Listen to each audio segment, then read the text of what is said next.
Okay, so believe it or not, before I moved to Italy for the third time, for a period, I had kind of like a corporate job, and it was like my first corporate job because I'd been a cook and a chef, and so I wasn't really used to this more corporate environment. And so I started this job, and they are like, okay, this is your like work email account, and I was like, whoa, okay, I had to, after like 20 years of just one email address, all of a sudden I had a new email address, and I had to use Outlook to get all these work emails. So like the IT guy like installs it on the computer. I was a Mac guy, I'd never used Outlook before, and right away like the emails start pouring in, like maybe like 1 in 10 of these emails from like the work server, whoever it was, like were relevant to me.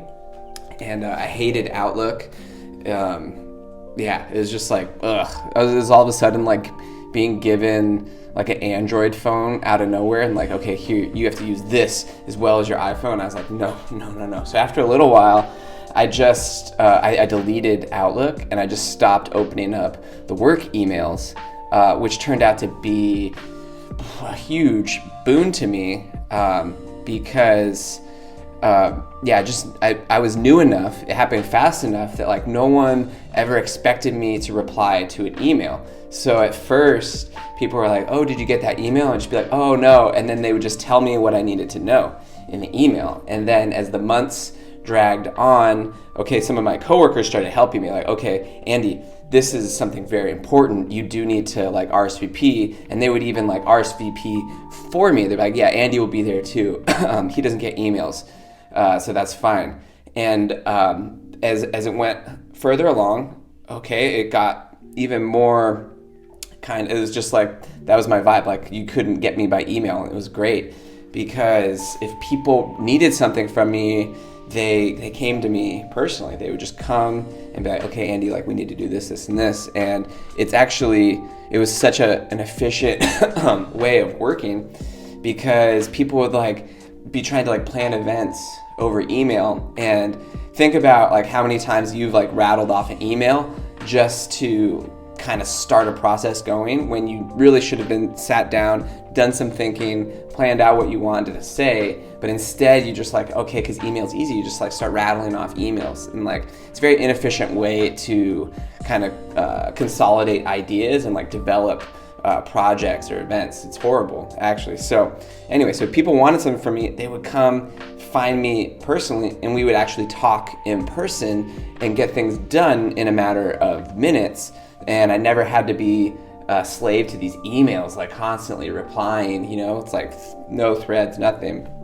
And like even the HR lady, she was really nice. She knew that I was not going to reply to these emails. And so if I needed like to sign some papers or whatever, instead of like having to print them out and sign them and give them back to her, she would just bring me the papers. I would sign them. She'd take them back to the office, and that was that. So much more efficient. It was way better.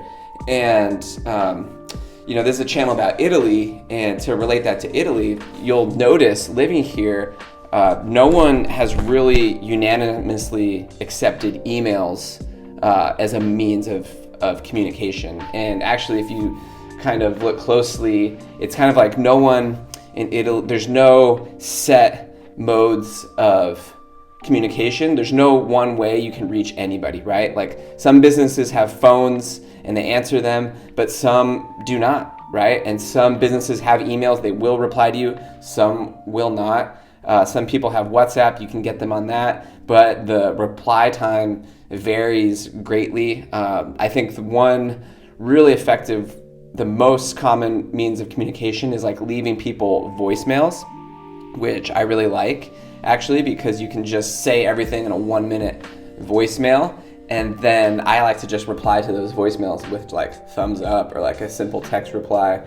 And it's easier than having it's less invasive than having a convo, but you can just say it all on that voicemail. So, all that to say, I think it's dangerous to just sign up and commit to way too many ways of communication right now. I think so. A lot of people are answering emails, they're answering DMs, they're answering TikTok messages, they're answering WhatsApp, Snapchat messages, iMessage. It's too much. It's too much. So I think so you'll be more productive, especially if you are more of a creator. If you are required to do deep work, it can be really damaging to just be always replying to stuff. You can spend all your time doing that and it can feel like work and you don't actually get anything done. So be very careful kind of like what email lists you sign up for, what group chats you sign up for, and eventually like you're gonna want to start paring this back. So there's no rules about like when you need to reply to stuff, right? Like I heard Matt Walsh say this, like he replies to text messages as if they're letters. Like he doesn't just reply right away. And if you notice this, like you might have some close friends. Like I have one close friend, I just know he's not a fast replier. It's gonna take him 2 to 3 days to get back to me. And that's totally fine. I know it now. So it's up to you. It's like, but once you become a fast replier, you're gonna create that pressure, that burden on yourself to always be a fast reply. If you just always reply to email, if you reply to every text, if you reply to every DM, everyone's gonna expect that of you and you're gonna expect that of yourself. And it's going to create stress and distraction and not good rhythms. So Italians, they do it right. They don't reply to emails. You can choose the ways people will reach you. And I think that was the big lesson of me never signing up for those emails, right? It's like these people just had to learn, okay, Andy's available, right? They know where I worked. They could just come and talk to me. And that was how we get things done. So anyway, all that to say, I hope this was helpful. And just stop replying to emails right away. Be very careful. You start joining group chats. If you don't reply to the group text, okay, you're never going to be expected to reply to the group text. So just be careful what you're signing up for. And hope you guys are having a good Thanksgiving weekend. I'm chilling here in Italy, and we'll look forward to the next video. Okay, buonasera a tutti. Ciao, ciao, ciao, ciao, ciao. Wherever you are, wherever you're going, stay hungry and take it slow. So I watched a few videos about how to get views on YouTube, and one of the things that they recommend is talking with your hands. So if I'm doing this kind of stuff, it's just because like I want you to watch the video. So if you like this video and subscribe to the channel, that will also help. So please go ahead and do that now, and let's start the video.